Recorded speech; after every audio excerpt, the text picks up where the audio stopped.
TV show पति ब्रह्मचारी के आगामी एपिसोड में कहानी एक ऐसे मोड़ पर पहुंचने वाली है जहां हर किरदार की भावनाएं, विश्वास और रिश्ते कठोर परीक्षा से गुजरेंगे। दर्शकों के मन में सबसे बड़ा सवाल यही है कि क्या ईशा अपने पिता गुलाब सिंह की बातों में आकर सूरज के खिलाफ अदालत में उम्र कैद की सजा की मांग करेगी, या फिर सच सामने आने पर वह अपने फैसले पर दोबारा विचार करेगी। आने वाले एपिसोड में सस्पेंस, भावनात्मक टकराव और चौंकाने वाले खुलासे एक साथ देखने को मिलेंगे। गुलाब सिंह इस समय खुद को परिस्थिति का विजेता समझ रहा है। वह जानता है कि ईशा अपनी मां की मौत से टूट चुकी है और इसी कमजोरी का फायदा उठाकर वह उसके मन में सूरज के प्रति जहर घोलने की कोशिश करता है। वह ईशा को यकीन दिलाने की कोशिश करता है कि सूरज ने सोच समझकर उसकी मां को गोली मारी ताकि ईशा पूरी तरह असहाय और अकेली हो जाए।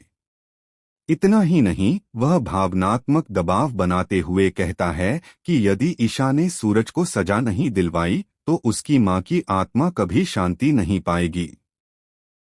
पिता की ये बातें ईशा के दिल और दिमाग पर गहरा असर डालती हैं। मां को खोने का गम और पति पर लगे गंभीर आरोप उसे भीतर तक झकझोर देते हैं। गुस्से और दुख से भरी ईशा अंततः यह निर्णय लेती है कि वह कोर्ट में जाकर सूरज के खिलाफ गवाही देगी। उसे लगता है कि यही उसकी मां के लिए सच्चा न्याय होगा। दूसरी ओर जेल की अंधेरी कोठरी में बंद सूरज पूरी तरह बिखर चुका है। वह अपने अतीत की गलतियों और हालात को याद कर आत्मग्लानि में डूब जाता है। पश्चाताप के रूप में वह अन्न त्याग देता है और मौन व्रत धारण कर लेता है। पुलिस की पूछताछ के दौरान भी वह कुछ नहीं बोलता।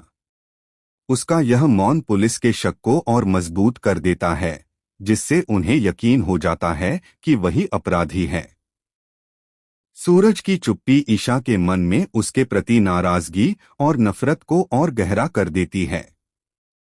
उसे लगता है कि यदि सूरज निर्दोष होता तो कम से कम अपनी सफाई जरूर देता। उसकी नजर में सूरज का मौन अपराध स्वीकार करने जैसा प्रतीत होता है। इसी उथल-पुथल के बीच मामला अदालत तक पहुंच जाता है, जहां हर किसी की नजर इस केस पर टिकी है। अदालत का दृश्य बेहद मार्मिक है। ईशा कांपते कदमों से कटघरे में खड़ी होती है, उसकी आंखों में आंसू और मन में तूफान है। सामने सूरज झुकी नजरों के साथ खड़ा है, जैसे अपने